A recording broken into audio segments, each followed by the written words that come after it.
At-tahziru min tarkis shalah. Bismillahirrahmanirrahim. Ma sumiyat as-salatu salatan illa li'annaha silatun bainal abdi wa rabbih. Fa iza qata'a as-salata in qata'at tilkas silati. Nah, ibu sekalian, meskipun kita ini insyaallah sudah melaksanakan salat, tapi lebih penting juga untuk kita sampaikan betapa kedudukan salat kita itu. Di dalam kitab ini dituliskan sebuah kalam daripada Al-Habib Alwi bin Syihab yang dikutipkan di dalam kitab ini, bahwasanya beliau mengatakan, ma sumiyat as-salatu salatan, tiadalah salat itu diberi nama dengan salat illa li'annaha silatun bainal abdi wa rabbih. Jadi as-shalah itu adalah penghubung. Jadi tidaklah salat kita ini diberi nama salat, ibadah kita yang kita mulai dengan takbiratul ihram lalu kemudian kita tutup dengan salam, ini rangkaian ibadah berupa perkataan dan perbuatan, ya kan? Perkataan dan perbuatan yang diawali dengan takbiratul ihram lalu kemudian ditutup dengan yang namanya salam. Itu dikenal dengan nama salat. Nah, dikasih nama ibadah itu dengan salat, tidaklah ia dinamai salat kecuali li'annaha silatun bainal abdi wa rabbih, kecuali karena perbuatan tersebut, yakni salat tersebut adalah penghubung antara seorang hamba dan Allah Subhanahu wa taala sebagai Rabb, yakni Tuhannya. Fa iza qata'a as-salata, maka apabila putus salat seseorang. Putus di sini maknanya orang tidak melaksanakan salat tanpa adanya uzur, itu namanya putus dari salat. Maka apabila terputus salat seseorang, in qata'atil kasilati, maka terputus pula lah hubungannya dengan Tuhannya. Nah, jadi ibu sekalian, memang sambungan kita ini, sambungan daripada seorang hamba kepada Tuhan itu, yakni salat itu. Bahkan dikatakan di sini, kalau orang meninggalkan sholat maka terputuslah hubungannya dengan Allah Subhanahu wa taala. Nauzubillahi min dzalik.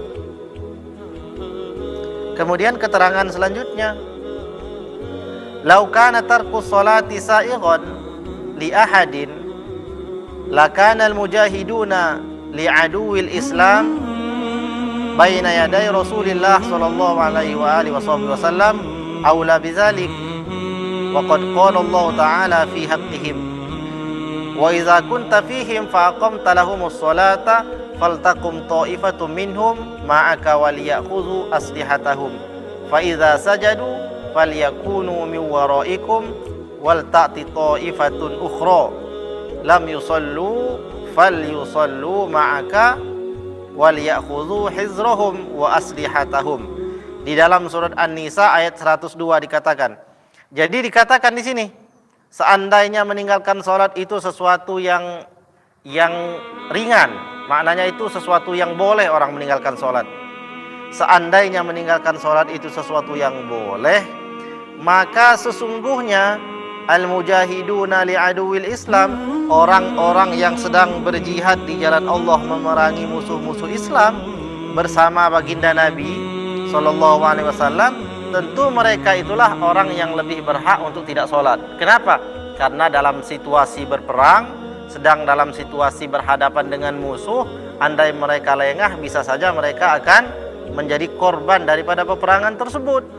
Dan peperangan itu merupakan peperangan yang penting karena ia dalam keadaan menegakkan agama Allah. Dulu ya, di zaman Rasulullah SAW, seandainya meninggalkan sholat itu jadi boleh, maka tentu mereka itulah yang paling boleh meninggalkan sholat. Tapi pada kenyataannya apa dikatakan? Bahwasanya orang yang di dalam peperangan sekalipun tetap diperintahkan untuk melaksanakan sholat, bahkan pada saat waktunya tiba. Nah, inilah pentingnya sholat itu, sehingga sehingga orang yang meninggalkan sholat maka terputuslah hubungannya dengan Allah Subhanahu wa taala penciptanya. Nah, bagaimana orang tersebut akan mendapatkan ketenangan hidup di duniawi, ya, hidup di dunia ini ketika sholatnya tidak diperhatikan. Nah, maka ini semoga menjadi peringatan bagi kita semuanya bahwa kehadiran kita di dalam majelis-majelis taklim tidak lebih daripada kita ini agar lebih lagi semangat dalam membenahi sholat kita. Jadi sholatnya dibenahi, yang sudah tekun tidak meninggalkan sholat supaya dijaga, dan yang masih bolong-bolong sholatnya semoga dengan keberkahan daripada ilmu, keberkahan daripada majelis taklim menjadi orang yang rajin melaksanakan sholat.